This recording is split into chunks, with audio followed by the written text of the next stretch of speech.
Minute. ठीक है।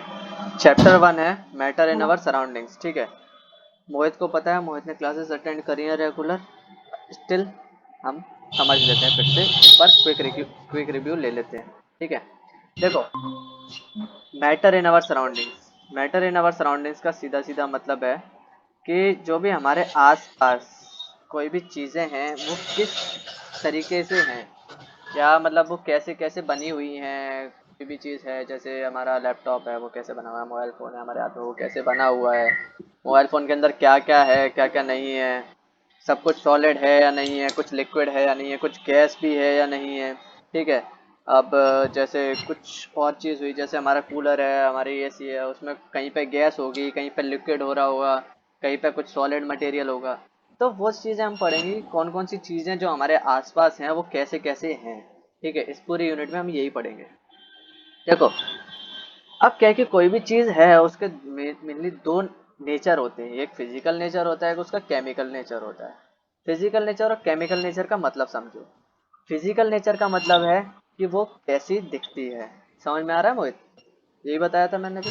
हाँ देखो, हाँ फिजिकली हाँ। कोई भी चीज़ कैसी दिख रही है, वो उसका फिजिकल नेचर ऑफ मैटर में आएगा। जैसे उसका कलर हो गया, उसका साइज हो गया, उसका डायमीटर हो गया, वो कहाँ पे रखी हुई है वो चीज़ हो गई। ठीक है, वो कितनी बड़ी, मतलब वो कैसी कैसी दिख रही है उसका, और उसमें से आवाज़ आ रही है या नहीं, वो चीज़ उसकी फिजिकल नेचर ऑफ मैटर होगी। समझ में आ रहा है प्रियांशी?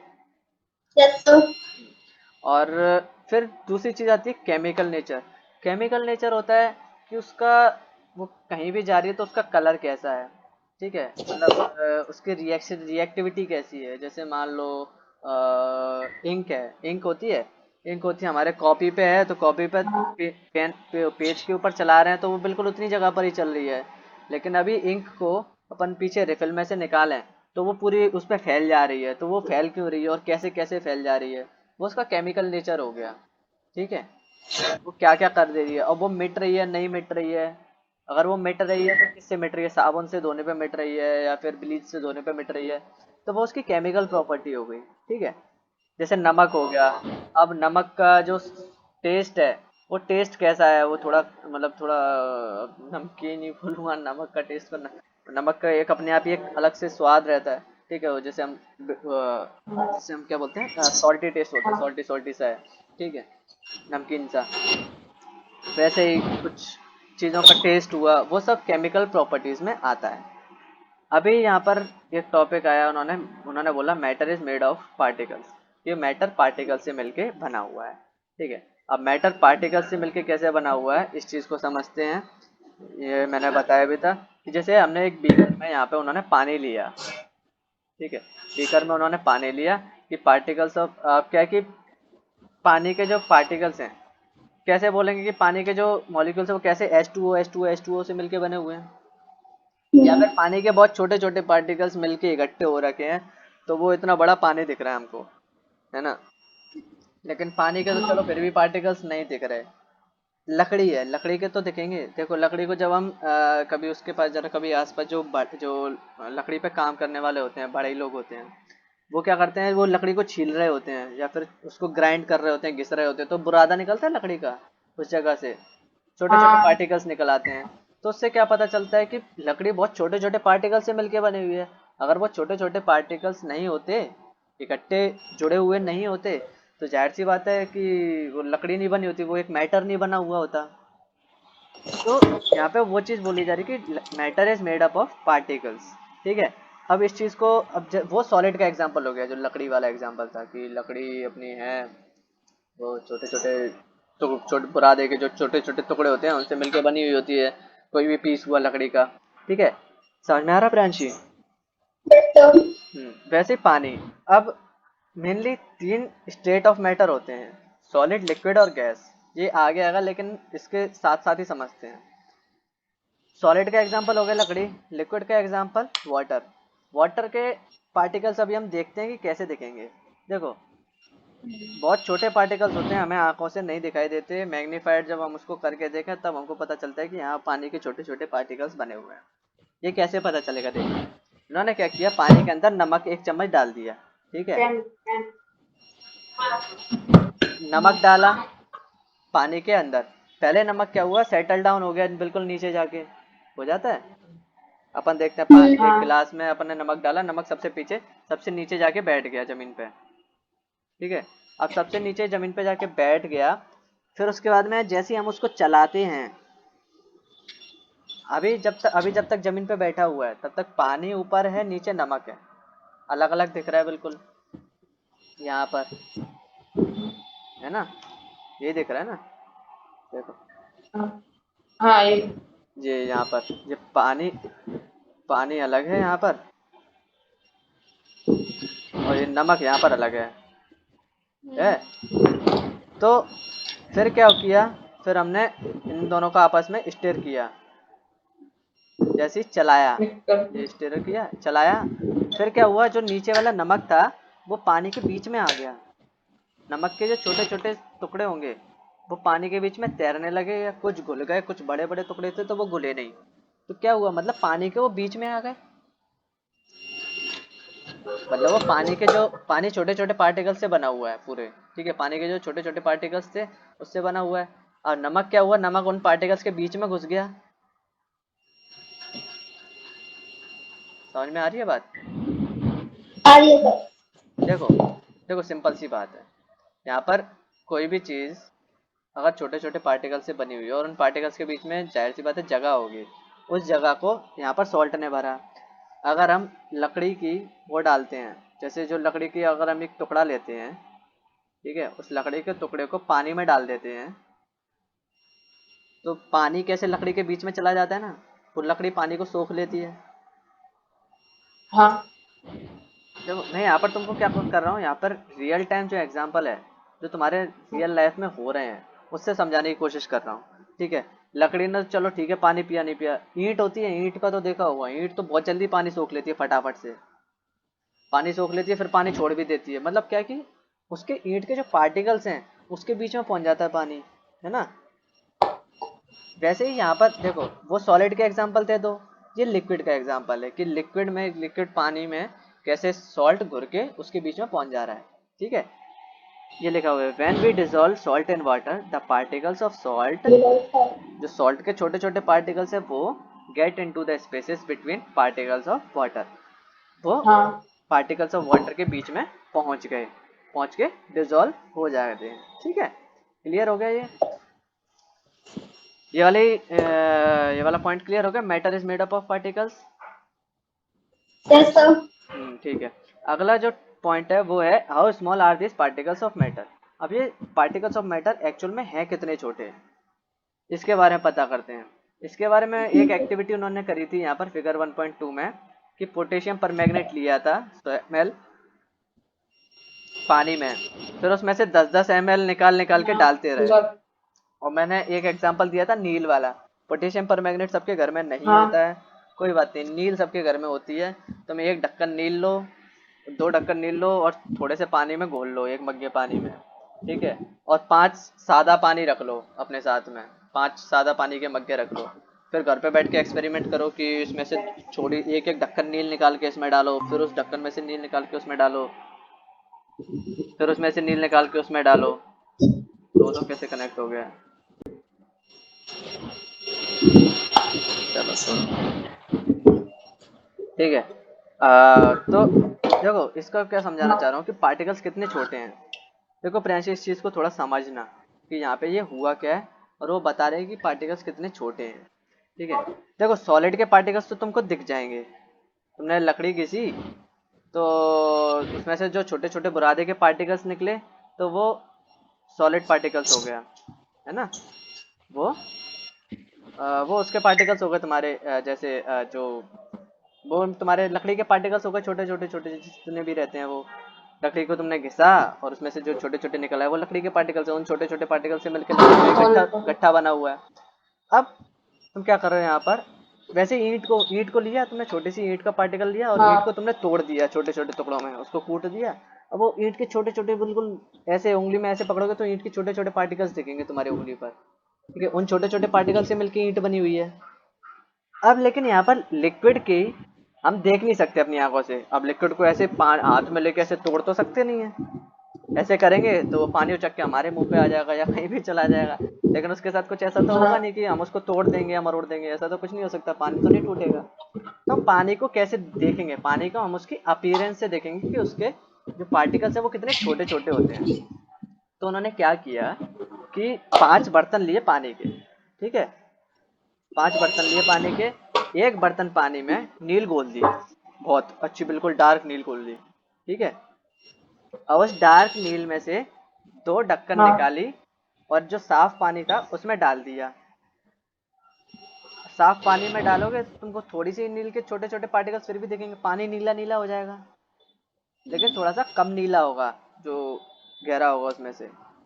जो पानी घोल रखा है अपन ने, गहरा पानी घोल रखा है, एक एक नील का बर्तन है उसमें बहुत गहरा पानी है, उसमें से हम सादा वाली जगह पर डालेंगे तो उसमें पानी का कलर तो नीला हो जाएगा लेकिन थोड़ा कम नीला होगा।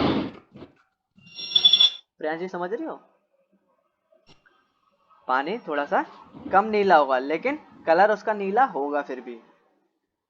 फिर हम उसमें से जो नीला हो गया है उसमें से निकाल के फिर सादा वाली जगह पर डालेंगे, उधर भी देखेंगे, उधर भी थोड़ा थोड़ा नीला फिर भी होगा, कलर देखेंगे थोड़ा सा नीलापन फिर भी होगा उस पानी में। और अगर नीलापन बहुत ही कम है, मतलब पता ही नहीं लग रहा है, तो उसकी थोड़ी सी स्मेल करने की कोशिश करना, उसको सूंघना, सूंघोगे तो तुमको पता चलेगा कि हाँ उसमें से थोड़ी सी नील की स्मेल तो आ ही रही होगी। किसी चीज में से स्मेल कब आती है, जब वहां पर वो चीज हो। घर में से केक की खुशबू कब आएगी, जब घर में केक होगा, है ना। मैगी की खुशबू कब आएगी, जब मैगी बन रही होगी, जब तक मैगी नहीं बन रही होगी तब तक मैगी की खुशबू नहीं आएगी। वैसे ही उस बर्तन में नील की खुशबू तभी आएगी ना जब उसमें नील होगी, मतलब उधर उसके पार्टिकल्स तो होंगे। तो पार्टिकल्स कितने छोटे हैं कि उसका कलर चेंज कर दे रहे हैं, इवन खुशबू आ जा रही है लेकिन हमको दिखाई नहीं दे रहे, ठीक है। तो यहाँ पर उस एक्टिविटी से उन्होंने बताया कि पार्टिकल्स कितने छोटे भी हो सकते हैं, ठीक है। अगर हमें अपनी आंखों से दिखाई नहीं दे रहा है वहां पर, तो ये जरूरी नहीं है कि वो वहां पर नहीं होगा, वो हो सकता है वहां पर, ठीक है। क्लियर हुआ। इसका सबसे बेस्ट एग्जांपल है Yes, डेटॉल। sir. इसका सबसे बेस्ट एग्जांपल है डेटॉल। तुम एक बाल्टी में एक ढक्कन डेटॉल डाल देते हो, उतने में पूरी खुशबू हो जाती है, पूरे उसमें हो जाती है, मतलब डेटॉल के पार्टिकल्स पूरे पानी में घुल जाते हैं, मतलब डेटॉल वहां पर एग्जिस्ट कर रहा होता है वहां पर। क्लियर हुआ इतना, ये वाला पॉइंट क्लियर हो गया कि कितने छोटे होते हैं। Yes. ठीक है आगे बढ़ते हैं।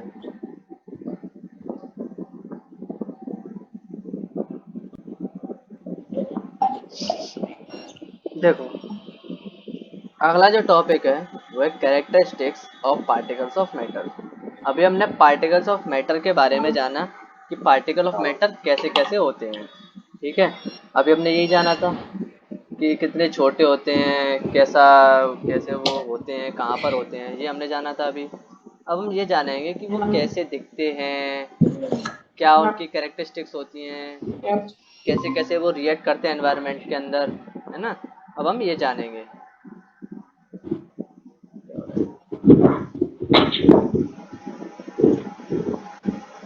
बार बार आवाज आई हो रही है तुम्हारी, चलो कोई नहीं। देखो प्रियांश, ये सब मैं वैसे पढ़ा चुका हूँ ऑलरेडी, बट रिवीजन हो रहा है अभी, फटाफट फटाफट क्विक रिवीजन। प्रियांशी आवाज आ रही है। आ रही है sir. Particles of matter have spaces between them. देखो पार्टिकल्स ऑफ मैटर है उनके बीच में स्पेस होता है, ये अभी हमने जाना कैसे। देखो जाहिर सी बात है, पानी में डिटॉल डाल दिया तो डिटॉल उसके ऊपर तैरता तो नहीं रहता, डिटॉल उसके अंदर घुल मिल जाता है, ठीक है। चाय बना रहे हैं, उसमें चाय पत्ती डाली तो उसमें से कलर निकला और उसका पानी का कलर वैसा हो गया। क्या उससे पानी थोड़ा बहुत भी डिस्प्लेस हुआ नहीं, वो उसमें घुल मिल गया। इसका मतलब ये हो, अगर कोई चीज़ किसी में घुल मिल रही है मतलब उसके बीच में स्पेस है ना।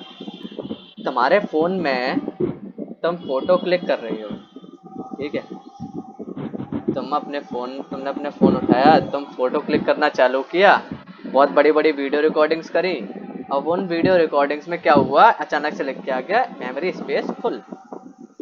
अब स्पेस फुल लिख के आया मतलब वहां पर जगह नहीं है।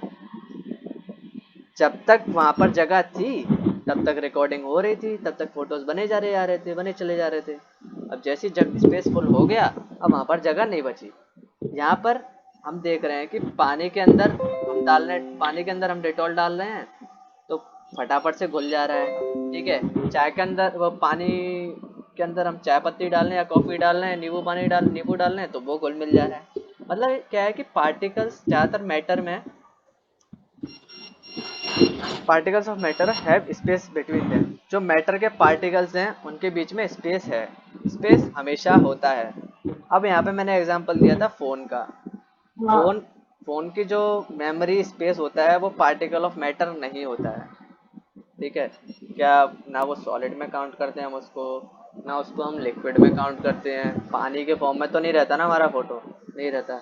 ना वो गैस के फॉर्म में फोटो रहता कि भाई गैस बन के उड़ जाएगा कहीं से, ऐसा भी नहीं होता वो फोटो, है ना। वो एक अलग फॉर्म में हम उसको रखते हैं, वो क्लाउड बेस्ड उसको बोलते हैं, और वो मैटर और उसको हम अलग ही फॉर्म रखते हैं। ठीक है, जो भी मैटर के जो भी पार्टिकल्स होंगे उनके बीच में स्पेस होगा हमेशा। ठीक है, चाहे वो सॉलिड हो, चाहे वो लिक्विड हो, चाहे वो गैस हो। ओके, ये क्लियर हुआ। ओके। आगे बढ़े, प्रियांशी आगे बढ़े। प्रियांशी क्लियर हुआ, मोहित क्लियर हुआ। नंबर ऊपर। हाँ आवाज आई थी ना मेरी, स्किप तो नहीं हुई थी कि तुम लोग थोड़े अनरेस्पॉन्सिव हो गए थे। ठीक है, आगे बढ़ते हैं। Particles of matter are continuously moving. जो पार्टिकल्स ऑफ मैटर हैं वो कंटिन्यूसली मूविंग है, वो बराबर मूव कर रहे हैं। ठीक है, अब कैसे, अब थोड़ा सा सोचो, अपना दिमाग को दौड़ाओ कि पार्टिकल्स ऑफ जो मैटर हैं वो कंटिन्यूसली मूव कैसे कर सकते हैं। जैसे कोई लिक्विड है तो ठीक है, लिक्विड में तो हम देख रहे हैं पानी को हमने ऐसे चलाया, पानी चलते ही रहा, गोल गोल गोल गोल घूमता रहा, तो वो अपनी जगह पे पार्टिकल्स भी मूव कर रहे होंगे। जब पानी गोल गोल घूम रहा है तो उसके जो पानी अगर गोल गोल घूम रहा है तो उसके मैटर के पार्टिकल्स होंगे वो भी गोल गोल घूम रहे होंगे, है ना। लेकिन अब जैसे ये माउस है, मैं इस माउस को गोल गोल घुमाऊं तो क्या गारंटी है इसके जो इसके अंदर पार्टिकल्स होंगे जो हमको दिख नहीं रहे वो भी मूव कर रहे हैं कि नहीं कर रहे हैं, वो भी मूव कर रहे होंगे। अब देखो, जो लिक्विड रहता है लिक्विड में तो हमको दिख जाता है, पहले जो चीज थी वो सॉलिड में हमको दिख जा रही थी लेकिन लिक्विड में नहीं दिख रही थी। ठीक है, गैसेस की तो छोड़ ही दो, गैसेस की तो हम बहुत ही देख ही नहीं पाते हैं, गैसेस का तो मैटर छोड़ ही दो, सॉलिड और लिक्विड हम इजीली अपनी आंखों से देख पा रहे होते हैं। अब यहाँ पे सॉलिड में ये चीज होती हुई नहीं दिखेगी लेकिन लिक्विड में दिखेगी, हमें इसके छोटे छोटे पार्टिकल्स मूव होते हुए नहीं दिखेंगे, लेकिन क्या है ये अपनी जगह पर धीमे धीमे वाइब्रेट होते रहते हैं ऐसे ऐसे जिगजैग मोशन में। ठीक है, सब फिक्स रहते हैं अपनी जगह पे। सॉलिड क्या रहता है, एकदम स्ट्रिक्टली ऐसे रहता है। ये अगर पेन का स्ट्रक्चर अगर ऐसा है तो ऐसे ही रहेगा, है ना, ऐसे ही रहेगा। अगर मैं उसको ऐसे उछालूं या रख दूं या कुछ भी करूं ऐसे ही रहेगा। लेकिन इसके पार्टिकल्स हैं अंदर, वो अंदर ऐसे ऐसे अपनी अपनी जगह पे मूव कर रहे होंगे, वाइब्रेट कर रहे होंगे। ठीक है, ये खैर बहुत रेयरली पता था क्योंकि ये पार्ट ऑफ वाइब्रेशनल थ्योरी है जो कि इंजीनियरिंग में जाके आती है, लेकिन मैं तुमको बता दूं ये मूव करते हैं। ठीक है, तो बेसिक यही है। देखो तुम जो अभी पढ़ रहे हो उसी को ही धीमे धीमे करके आगे वाली क्लासेस में आता है, तो अभी इस चीज़ को पता लग जाएगा। अगर किसी ने समझ रखा हो आगे चल के तो वो तुमको इजीली बता पाएगा कि हाँ ये चीज़ हो रही होती है एक्चुअल में। ठीक है, तो मैंने पढ़ा था तो मैंने तुमको बता दिया कि हाँ ऐसे ऐसे अपनी जगह पे वाइब्रेशनली मूव होते रहते हैं, अदरवाइज जिसने नहीं पढ़ा होगा भाई कैसे बताएगा। तो यहाँ पर वो वाइब्रेशनली अपनी जगह पे मूव होते रहते हैं, और गैस तो मूव होती ही रहती है, गैस के पार्टिकल्स हैं वो तो मूव होते ही रहते हैं हमेशा। चाहे कोई भी गैस देख लो, चाहे वो चैम्बर के अंदर हो, चाहे तुम्हारी वो सिलेंडर का हो, सिलेंडर के अंदर तुम देखते हो, सिलेंडर के अंदर जो कभी देखना ऑब्जर्व करना उसमें से आवाज आएगी, लिक्विड होता है, हाँ लेकिन जैसे हम गैस ऑन करते हैं वो गैस के फॉर्म में जलती है। ठीक है, लेकिन अब वो लिक्विड जगह गैस रखे रहते सिलेंडर, तो कभी इन केस अगर उसको मौका मिला या कभी पढ़ोगे तो उसको किसी उसमें रखना, जो एक्सरे मशीन में या फिर उसमें एक्सरे में या एमआरआई के अंदर कभी सिलेंडर रखोगे अपना एलपीजी का, तो तुम देखोगे उसके अंदर जो वाइब्रेशन हो रहे होंगे, पार्टिकल्स ऐसे ऐसे टकरा रहे होंगे, ऐसे ऐसे मूव कर रहे होंगे, डिंग डिंग डिंग डिंग डिंग डिंग, इधर इधर इधर इधर इधर ऐसे ऐसे मूव कर रहे होंगे। वो तुमको देखने को नहीं मिलेगा और ना कोई तुमको अपना सिलेंडर उठा के एक्सरे के अंदर ले जाने के देखने देगा, बता रहा हूँ। इसकी वीडियोस मिल जाएंगी तुमको यूट्यूब पर, साइंस फन है कुछ ना कोई, लेकिन फिर भी लोग कर ही लेते हैं उस चीज़ को, उसकी एक्सरे फिल्म लगा के फिर भी ले जाएंगे। व्हाट इफ करके एक चैनल है वहाँ पे, तो वो तो कुछ भी करते हैं कि अगर ऐसा हो तो क्या हो, अगर वैसा हो तो क्या हो, दुनिया भरी पड़ी है उनसे। तो देखना मज़ा आएगा उस चीज़ के बारे में, ठीक है। गैस मूव कर ही रही होती है। अगले टॉपिक की तरफ चलते हैं। क्लियर हुआ इतना? हाँ। देखो पार्टिकल मूव करते हुए दिख गए, पार्टिकल्स के बीच में स्पेस हो गया। अब देखते हैं particles of matter attract each other. अब देखो मैटर के जो पार्टिकल्स हैं वो एक दूसरे को अट्रैक्ट करते हैं, ठीक है। अट्रैक्ट कैसे करते हैं, जैसे मान लो अगर ये पेन के पार्टिकल, कभी कभी कभी कभी कभी देखना, जो पानी होगा, पानी को तुम एक जगह बूंद डाल दोगे, फिर दूसरी जगह बूंद डाल दोगे, ठीक है। फिर मतलब वो काफी जब बिल्कुल पास वाली रेंज में आ जाएंगे ना, तो मिलके इकट्ठे हो जाएंगी, वो पूरी घुल मिल जाती हैं। अगर दो पानी की बूंद पास पास में डाली हुई होती हैं, दो पानी की बूंद में अगर मैं इस हाथ पे डालूं और थोड़ा सा स्लोप हो, तो ऐसा है ना वो आपस में घुल मिल जाती है फटाफट से, हाँ। घुल के एक दूसरे को एक इकट्ठा बना लेती। अगर एक दूसरे से नफरत कर रही होती तो वो क्या एक दूसरे को मिलके एक बूंद बनती? नहीं बनती। जैसे तेल और पानी के साथ में होता है, तेल और पानी के साथ में होता है, तेल और पानी मिक्स नहीं होते। पानी में तेल तेल तैरता रहता है और तेल में पानी की बूंद तैरती रहती है ना, वो एक दूसरे से मिलती नहीं है। वैसे ही यहाँ पर क्या है कि जो पार्टिकल्स ऑफ मैटर है, अगर सेम पार्टिकल होगा, सेम मैटर होगा, तो वो एक दूसरे से अट्रैक्ट हो जाते हैं, ठीक है। क्लियर हुआ? ओके। कोई डाउट? नहीं सर। ठीक है। एक फोर्स होता है उनके बीच में जो उनको आपस में एक दूसरे में बाइंड करके रखता है, ठीक है।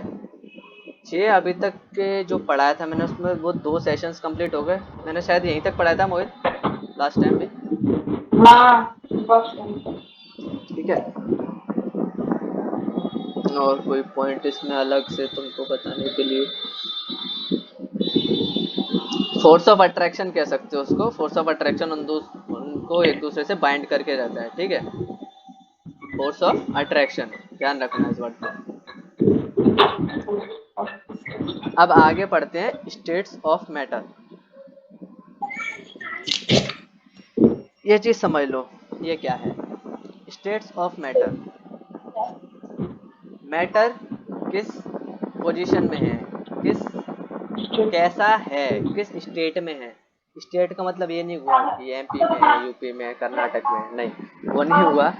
स्टेट में है इसका मतलब ये हुआ जैसे उसकी दिखने की चीज़ कैसी है, वो मतलब वो दिखता कैसा है, वो किस स्टेट में है। स्टेट को बोला जाए तो स्टेट को अगर मैं एक प्रॉपर हिंदी वर्ड नहीं दे पा रहा हूँ, स्टेट को हिंदी में बोलें, स्टेट डेफिनेशन बुक आसपास अपने स्टेट आसपास। मतलब मतलब कैसे समझा तुमको, वो वर्ड नहीं मिल रहा मेरे को। जैसे जैसे जैसे हाँ मतलब ऐसे समझ लो कि वो किस तरीके में है, किस एनवायरनमेंट में है वो स्टेट, वो उसका स्टेट हो गया।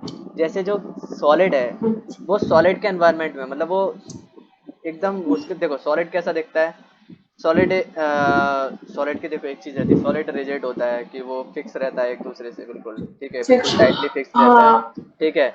वो इजीली टूटता नहीं है, ठीक है, देखो बुक में ही पढ़ते हैं, बुक में क्या लिखा है वो देखते हैं, ठीक है, उससे क्लियर हो जाएगा कि वो कैसे कैसा होता है, कैसा कैसा नहीं होता है। The solid state, all the above examples of solids which we can observe all the definite shapes, distinct boundaries and fixed volumes। देखो जिनके पास डेफिनेट शेप हो, डिस्टिंक्ट बाउंड्रीज हो, देखो इस लाइन को टिक करो, डेफिनेट बाउंड्रीज, देखो इस लाइन, देखो definite shape, distinct boundaries and fixed volumes, that is negligible compressibility.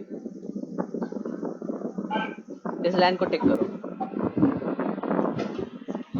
कर लिया दोनों? प्रियांशी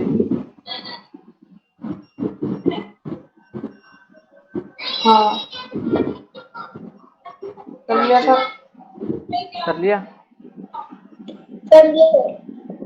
देखो इस लाइन का मतलब समझो, इस लाइन से ही पूरी सॉलिड स्टेट क्लियर हो जाएगा। लिखा है the solid state definite shape, distinct boundaries and fixed volumes, that is at negligible compressibility. नए नए वर्ड्स हैं, नए नए वर्ड्स का मतलब समझते हैं। देखो डेफिनेट शेप का मतलब एक पर्टिकुलर, एक कोई एक पक्का शेप होगा, जैसे मान लो स्क्वायर हुआ, स्क्वायर एक शेप नहीं होता, ठीक है, जैसे क्यूब हो गया, क्यूबॉइड हो गया, ठीक है, सिलेंडर हो गया, ये एक शेप है, ठीक है, एक पक्का कंफर्म शेप है कि हाँ वो इतना ही बड़ा है, ठीक है। ये कॉइन है, ये कॉइन है तो ये कॉइन इतना ही बड़ा है, ठीक है, दिख रहा है ये कॉइन, मैं मतलब स्क्रीन दिख रही है मेरी? नहीं दिख रही हाँ है? दिख रही है मेरी स्क्रीन? बड़ी मेरा कैमरा मतलब मेरी शक्ल दिख रही है क्या? वैसे कैमरा दिख रहा है क्या मेरा? आपके क्या? हाँ आपके कैमरे हाँ दिख रहा है। दिख रहा है ना? देखो कॉइन, देखो ये कॉइन है, इस कॉइन के, कॉइन से समझते हैं कि ये सॉलिड है कि नहीं, ठीक है।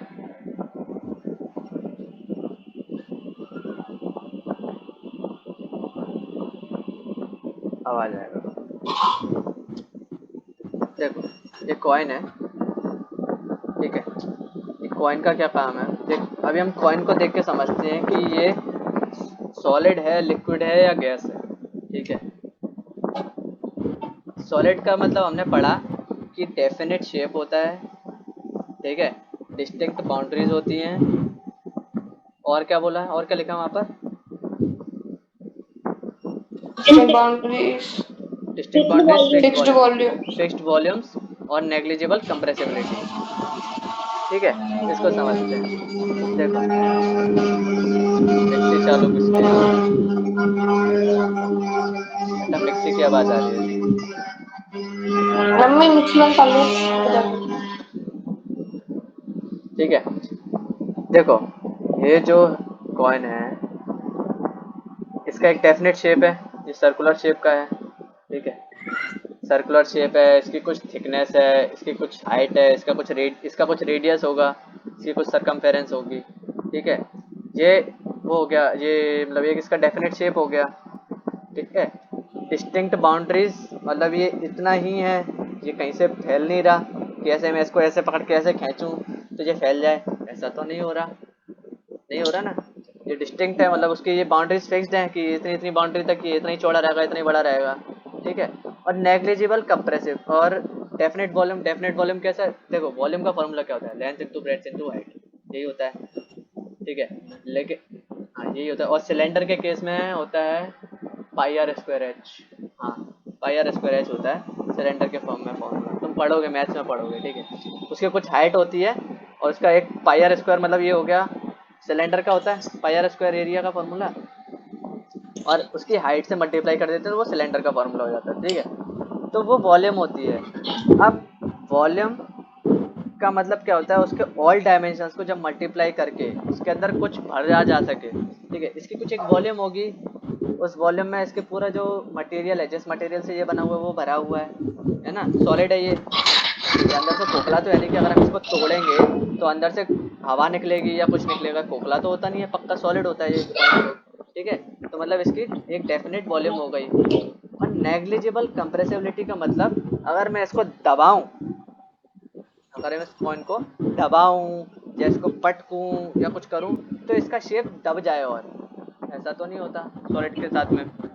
कि लकड़ी का एक कटम्बर होता है, उसमें हथौड़ा मारो तो एक बार में नहीं दबेगा वो, थोड़े टाइम के बाद में दबता है वो, मतलब उसमें और दम से लगाएंगे तब जाके वो दबना चालू होता है वो थोड़ा सा, या टूट जाता है वो ज़्यादातर तो ना, यही होता है ज़्यादातर सॉलिड्स के साथ में, तो अक्सर यही होता है, चाहे किसी भी सॉलिड्स के उठा के देख लो।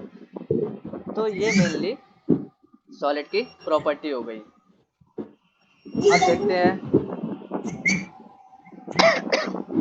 सॉरी, सॉलिड्स हैव टेंडेंसी की solids have a tendency to maintain their shape when subjected to outside force.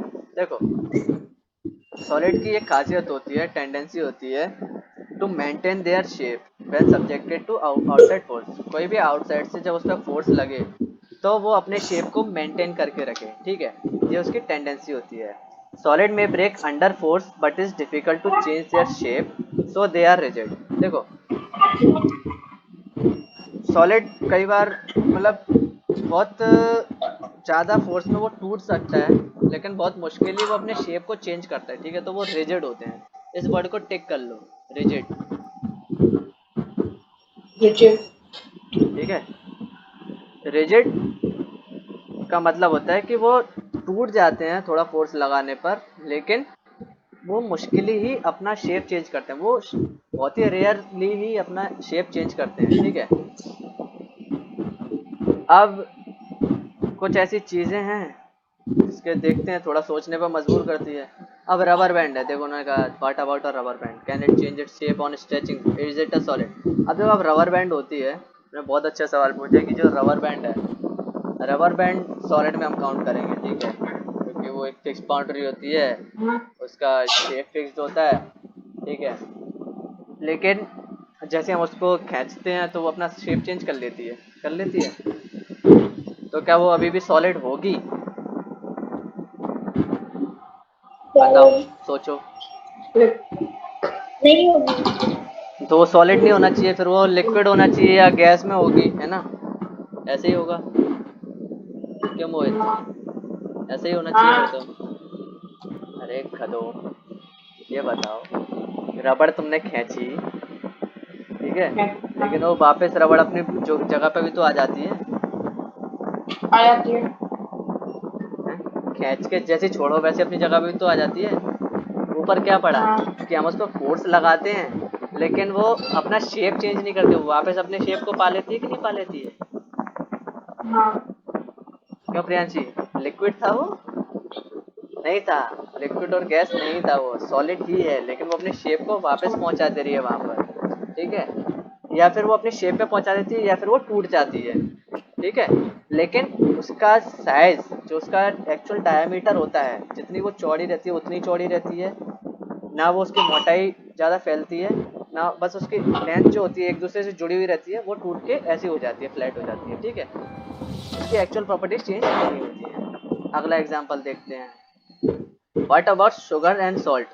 When they kept in jars, they make a shape of jar. They take the shape of a jar. Are they solid? अब जैसे शक्कर और नमक होते हैं,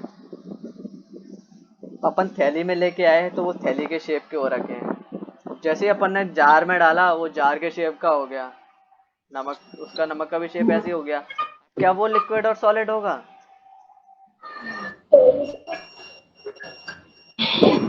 वो तो solid था, अभी तक तो सॉलिड था, नमक और शक्कर सॉलिड थे। जैसे हमने उसमें डाला, देखो चाय पत्ती थी, चाय पत्ती ली, अब जैसे हमने उसको डब्बे में डाला, वो डब्बे के शेप की हो गई, सिलेंड्रिकल शेप की हो गई, ठीक है। तो इसने यहाँ पे भी अपना शेप चेंज कर लिया, क्या ये सॉलिड होगी? नहीं। सॉलिड नहीं होगी, है ना, बताओ बताओ।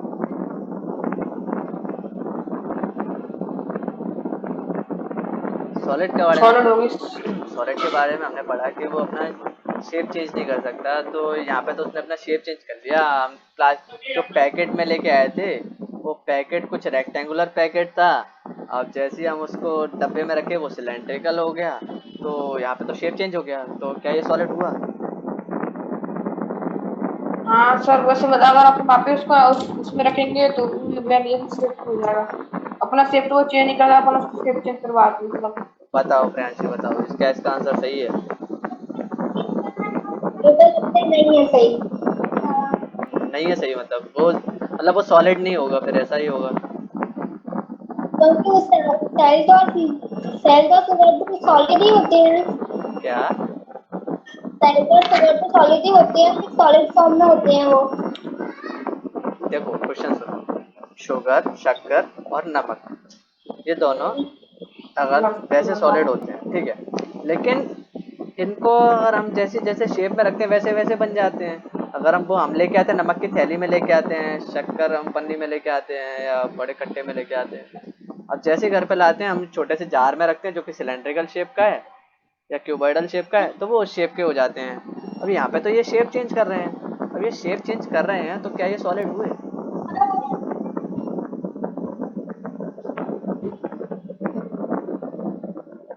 मोहित ने अपना जवाब दे दिया है। बताओ बताओ। प्रैक्टिकल में देखते हैं। क्या बोलो प्रियांशी? अकॉर्डिंग टू मी वो सॉलिड ही है। अच्छा, कैसे, मतलब थोड़ा सा तो बताओ। फॉर्म होता है सुगर और साइज का, वो सॉलिड फॉर्म में होता है, वो कभी मिक्स थोड़ी ना होता है, बस उसका शेप चेंज हो जाता है।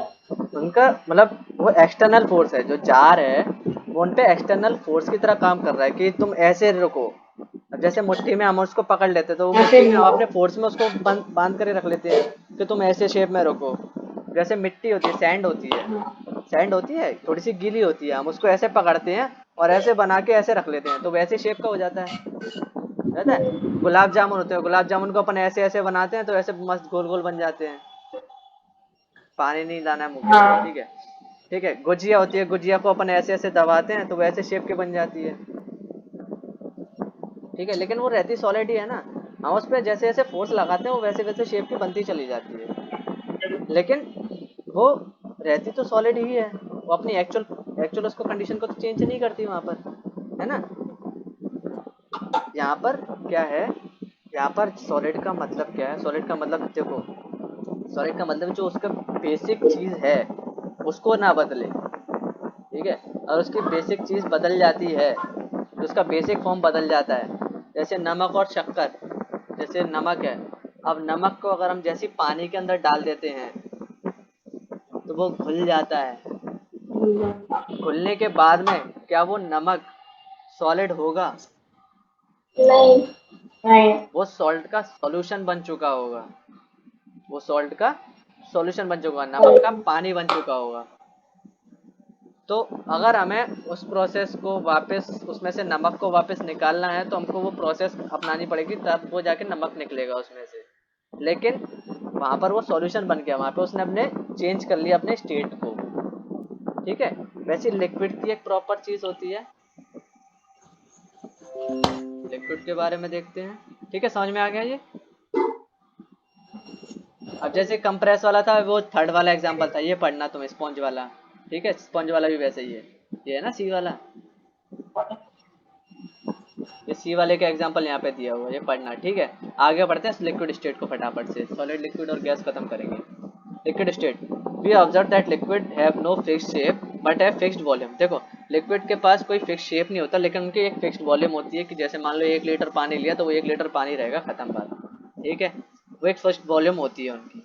दे take up shape in the container, अब जैसे जैसे कंटेनर में रखते जाओगे वैसे वैसे कंटेनर में वैसे वैसे वो बनते चले जाएंगे। जैसे मान लो तुमने लिक्विड जेलेटिन बनाया, तुमको जेली बनाने का मन है, तुम स्टार के पेज में जेली रख दे रहे हो बना के लिक्विड को, फ्रिज के अंदर तो वो स्टार शेप की बन जा रही है। कप शेप के बना रहे हो, कप शेप की बन जा रही है।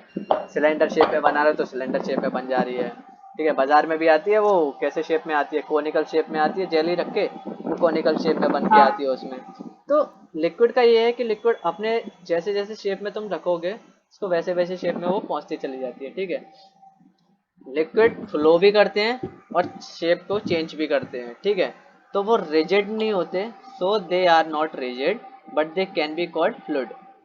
लिक्विड को फ्लूइड बोलते हैं क्योंकि लिक्विड फ्लो करते हैं, देखो लिखा है liquids flow and change shape, so they are not rigid but they are called fluid. ठीक है, not rigid but they are called fluid. Fluid, ये वर्ड पहली बार आया होगा तुम्हारी लाइफ में, फ्लूइड, FLUID शायद, है ना? आया है कैसे पहले? नहीं सर। नहीं आया। देखते हैं, जो चीज फ्लो करती है वो फ्लूइड होती है, सिंपल वर्ड में ऐसे ले लो, ठीक है। Where we saw those solids and liquid can diffuse into liquids. देखो 1.4 और 1.5 एक्टिविटी में उन्होंने बोला है कि इसको चेंज कर लिया होगा डिफ्यूज सॉलिड में। अभी जो मैंने तुमको एग्जांपल बताया कुछ वैसा ही वहां पे उन्होंने करके देखा होगा। The gases from the atmosphere, देखो ऊपर वाली लाइंस का मतलब यही है, सॉलिड और liquid can diffuse into liquid. देखो सॉलिड हम लिक्विड में चेंज कर सकते हैं, लिक्विड को हम लिक्विड में चेंज कर सकते हैं, उनके कहने का मतलब यही है। कैसे कर सकते हैं? देखो सॉलिड जो है उसको नमक वही मैंने बताया था, नमक को हम अगर सॉलिड जो रहता है अगर हम उसको पानी में डालें तो वो लिक्विड बन जाएगा, सॉल्ट सॉल्यूशन बन जाएगा, है ना? वो चीज़ हुई ना अभी। और वैसे ही अगर हम जैसे कोई और सॉलिड लेते हैं, जैसे मेटल लेते हैं, आयरन लेते हैं, आयरन को अगर हम बहुत ज़्यादा हीट देते हैं, बहुत ज़्यादा गर्म टेम्परेचर में लेके आते हैं तो वो पिघल जाता है, लिक्विड आयरन बन जाता है, तो उस टाइम पे वो लिक्विड फॉर्म ले लेता है। तो वैसे चेंज ऑफ मैटर होता है, वो चेंज ऑफ मैटर बोलते हैं उसे, ठीक है। दिस गैसेस स्पेशली ऑफ, देखो the gases from the atmosphere diffuse and dissolve in water. देखो कुछ गैसेस होती हैं जो एटमॉस्फेयर में, जो कि पानी में मिली हुई होती हैं। कैसे? ऑक्सीजन हो जाती है, कार्बन डाइऑक्साइड पानी में मिल जाती है, ठीक है। ऑक्सीजन तो मिला हुआ होता ही है, H2O बोलते हैं पानी को, और उसमें ऑक्सीजन मिला हुआ रहता ही है। Are essential for the survival of aquatic animals and plants. Liquid के अंदर गैस मिली रहती है, देखो सुन रहे हो कैसी कैसी बातें बोल रहे हैं ये, कि गैसेस जो हैं वो लिक्विड के अंदर मिली रहती हैं। देखो हम अपने लाइफ में देख भी रहे हैं, ऑक्सीजन जो होती है वो एक्वेटिक एनिमल्स के लिए जरूरी रहती है कि नहीं रहती? जो पेड़ पौधे रहते हैं, जो जमीन के वो जमीन के अंदर बोल रहा हूँ, पानी के अंदर रहते हैं, जो एक्वेटिक एनिमल्स और एक्वेटिक प्लांट्स, उनके लिए ऑक्सीजन रहती है, कार्बन डाइऑक्साइड जो रहती है उसकी जरूरी होती है। All living creatures need to breathe for survival. The aquatic animals can breathe under water due to presence of dissolved oxygen in water. देखो जो जितने भी एक्वेटिक एनिमल्स होते हैं उनको सर्वाइवल के लिए, अपनी सांसें लेने के लिए ऑक्सीजन की ज़रूरत रहती है। तो जो सांसों लेने के लिए जो ऑक्सीजन रहती है वो पानी में डिसॉल्व रहती है, ठीक है। कार्बन डाइऑक्साइड जो पेड़ पौधों को चाहिए होता है वो पानी में डिसॉल्व होता है। The rate of thus we may conclude that solid, liquids and gases can diffuse into liquids। तो हम ये देख रहे हैं कि solid, liquid और gas हम तीनों को liquid में diffuse कर सकते हैं। The rate of diffusion of liquid is higher than that of solid। जो diffusion of liquid होता है, अब जैसे अभी बात हो गई कि हम solid, liquid और gas को liquid में change कर सकते हैं, वैसे ही जो rate of diffusion of liquid है वो solid से ज़्यादा होता है। लिक्विड का जो डिफ्यूजन होता है वो सॉलिड से ज़्यादा होता है, ठीक है। This is due to the fact in the liquid state particles move freely and have greater space between each other compare to the particles in solid state. ये ऐसा इसलिए होता है क्योंकि उन जो लिक्विड पार्टिकल्स होते हैं उनमें आपस में बहुत स्पेस होता है मूव करने का कंपेयर टू सॉलिड। इस लाइन को फिर सुनते हैं, ठीक है। The rate of diffusion of liquids is higher than that of solids. This is due to the fact that in liquid state particles move freely and have greater space between each other as compared to particles in the solid state। देखो liquid का diffusion, ये एक नया word आया है, diffusion, rate of diffusion, है ना? ये वाला वर्ड भी पहले कभी नहीं सुना होगा तुमने, rate of diffusion. Rate of diffusion होता है उसके टूटने के स्पीड, जो टूटने की रेट बोलेंगे कि कैसे कितनी स्पीड से वो टूट रहा है, ठीक है, रेट ऑफ डिफ्यूजन बोलेंगे उसको। Rate of diffusion of liquid, जो लिक्विड का जो रेट ऑफ डिफ्यूजन होता है वो सॉलिड से तेज होता है, सॉलिड से बहुत तेज होता है। कैसे? कि जो लिक्विड स्टेट में पार्टिकल्स होते हैं वो काफ़ी स्पीड से मूव करते हैं, काफ़ी ज़्यादा स्पेस होता है उनके पास मूव करने के लिए सॉलिड पार्टिकल्स से, समझ रहे हो? जो लिक्विड पार्टिकल होगा वो बहुत जल्दी घुल मिल जाता है। देखो तुम दो लकड़ी के खटंबरों को, क्या? दो लकड़ी के हैं ठीक है, मैं ये 2 पेन लेके आ गया अपने पास। अब मैं ये 2 पेन को लेके आके ऐसे रखूँ, भाई मिल जा, गुल मिल जा, गुल मिल जा, गुल मिल जा, गुल मिल जा, मिले क्या? नहीं। ये दोनों सॉलिड है। अभी मैं ऐसे ही एक पानी की बूंदे साथ में रखता हूँ, एक पानी की बूंदे साथ में रखता हूँ, दोनों को ऐसे पकड़ता हूँ, ऐसे गुल मिल जाएंगे। हाँ। क्या हुआ? जो रेट ऑफ डिफ्यूजन है, अब रेट ऑफ डिफ्यूजन क्या है कि अगर मैं इसको बहुत देर तक इस पे घिसूं या इसको मेरे इस पे घिसूं, या ऐसे बोल लो कि कुछ दोन, एक इस पे कुछ कलर हो, इस पे कुछ कलर ना हो, और मैं ऐसे ऐसे घिसूं और उस पे स्क्रैचेस और उसका कलर चढ़ जाए इस पेन पे, ठीक है, तो वो क्या हुआ कि कितनी मशक्कत करने के बाद में इसका कलर इस पे चढ़ा, है ना।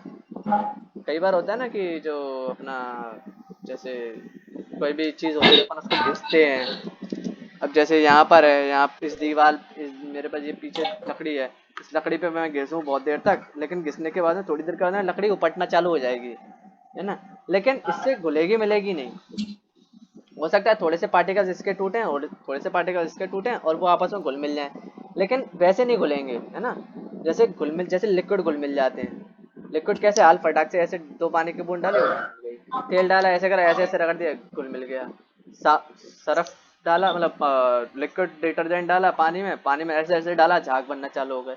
तो उनका जो रेट ऑफ डिफ्यूजन है, रेट ऑफ डिफ्यूजन का मतलब समझ में आया कि उनके टूटने की क्षमता, कितनी जल्दी वो टूट जाते हैं, वो सॉलिड से बहुत, मतलब बहुत ज़्यादा होती है। रेट ऑफ डिफ्यूजन लिक्विड का ज़्यादा होता है ना, टूटने की टूट बहुत जल्दी जाता है लिक्विड कंपेयर टू सॉलिड, है ना। क्लियर हुआ ये मतलब? इस लाइन का मतलब क्लियर हो गया? हेलो हेलो हेलो, और क्लियर हो गया जैसा बेटा? क्लियर हो हो गया? गया सर। ठीक है, बस एक फटाफट से गैस को और समझते हैं, फिर क्लास खत्म करते हैं ना। देखो, gases state, gases state, gases state, देखो मैं अभी तक इतने एग्जांपल हो गए, उसमें गैसेस स्टेट भी समझ में आ गई, वो चीज़ें जो गैसेस फॉर्म में रहें। गैसेस फॉर्म में कैसे रहें? जैसे जो हमारा सिलेंडर है, गैस का सिलेंडर है, वो लिक्विफाइड पेट्रोलियम गैस एलपीजी से भरा हुआ होता है।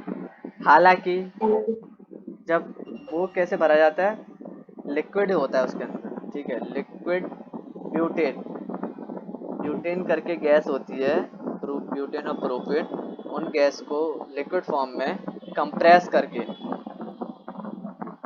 उनको गैसियस फॉर्म में, देखो गैस को अगर तुम कंप्रेस करो, गैस को अगर तुम किसी छोटे से कंटेनर में ला के रख दो ना, तो वो लिक्विड फॉर्म में दिखेगा। जैसे जो लाइटर होता है ना, लाइटर, छोटा सा लाइटर हाँ आता है लाइट। वो, ठीक है, उस लाइटर में देखो तो उसमें तुमको पानी सा दिखेगा, गैस ही है, ये तो गैस ही है। लेकिन उन्होंने क्या होता है, उस गैस को बहुत छोटी सी जगह में कंप्रेस करके रखा होता है। कंप्रेस का मतलब समझ रहे हो? बहुत छोटी सी जगह में ऐसे दबा के रखा होता है, ठीक है, इसलिए वो लिक्विड फॉर्म में दिखता है। सेम चीज तुम्हारे घर के सिलेंडर के अंदर होती है, तुम दबा के रखे होते हो, इसलिए वो लिक्विड फॉर्म में होती है ज्यादातर। कभी उसको सिलेंडर को हिलाना, वो थोड़ा थोड़ा बजेगा, हाँ सर, मुझे थोड़ा सोच रही थोड़ा आवाज बजेगा। आती है। हाँ, क्यों आती है? क्योंकि वो पानी, मतलब वो जो थोड़ा ब्यूटेन गैस रहती है वो लिक्विड फॉर्म में होती है। फिर जब हम उस गैस उसको सिलेंडर को ऐसे ऐसे हिला देते हैं, जब खत्म होने वाला होता है तो उसको ऐसे ऐसे हिला देते हैं, तो थोड़ी थोड़ी गैस और बाहर आने लग जाती है कि हाँ ठीक है, खत्म हो रहा है, चल जाएगा। थोड़ा होता है ना, जब खत्म हो जाता है तो हम उसको हिलाते हैं तो वो थोड़ा थोड़ा करके आ जाता है, क्योंकि उसके मॉलिक्यूल्स आपस में टकराते हैं अंदर, वो प्रोसेस होना बंद हो जाती है।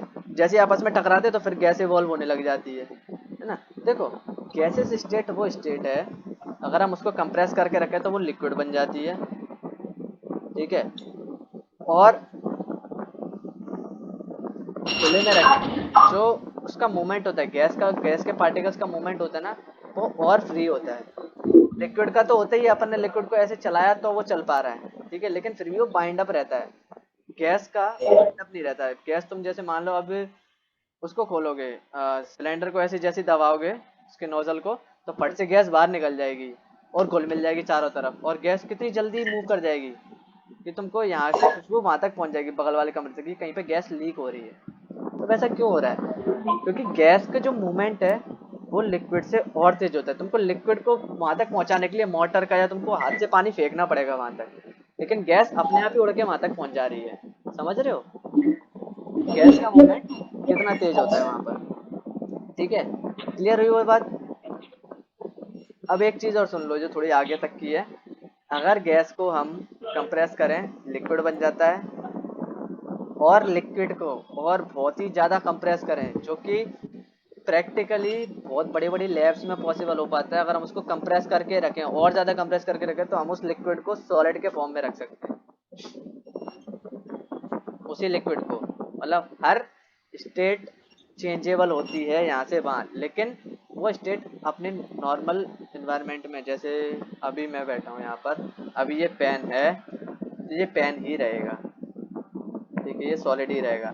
अब मैं इसको हीट देना चालू कर दूँ तो ये मेल्ट होना चालू हो जाएगा। अब जब मेल्ट हो रहा है मतलब वो लिक्विड बन गया, मतलब वो लिक्विड बन गया। और वो मेल्ट होने के साथ साथ कुछ कुछ प्लास्टिक जल के उड़ जा रही है, चल रही है, चल के उड़ जाती है कुछ कुछ प्लास्टिक। जब सुबह कचरा जलते हुए देखते हो, जब प्लास्टिक की थैली देखोगे तो कुछ तो मेल्ट होके जमीन पे गिर रही होगी, कुछ हवा में उड़ के उड़ जाती है। तो वो कुछ गैस बन गई, कुछ लिक्विड बन गई। लेकिन नॉर्मल एनवायरनमेंट में जैसे ही वो वापस ठंडी हुई तो वापस लिक्विड रह जाती है, वो लिक्विड बना हो तो वो वापस सॉलिड बन जाती है, वो पन्नी है ना, वो छोटे छोटे टुकड़े बन जाते हैं पन्नी के, सॉलिड बन जाते हैं। तो कोई भी मैटर होगा वो नेचुरली अपने एनवायरनमेंट में वैसा की वैसा बन जाएगा, और जो दूसरा होगा वो अपने एनवायरनमेंट से चेंज करके किसी और उसमें पहुंच जाएगा, ठीक है। नेचुरली अपने फॉर्म में रहेगा, और अननेचुरली अगर हम उसको कोई भी फोर्स देते हैं तो वो किसी और फॉर्म में पहुंच जाएगा।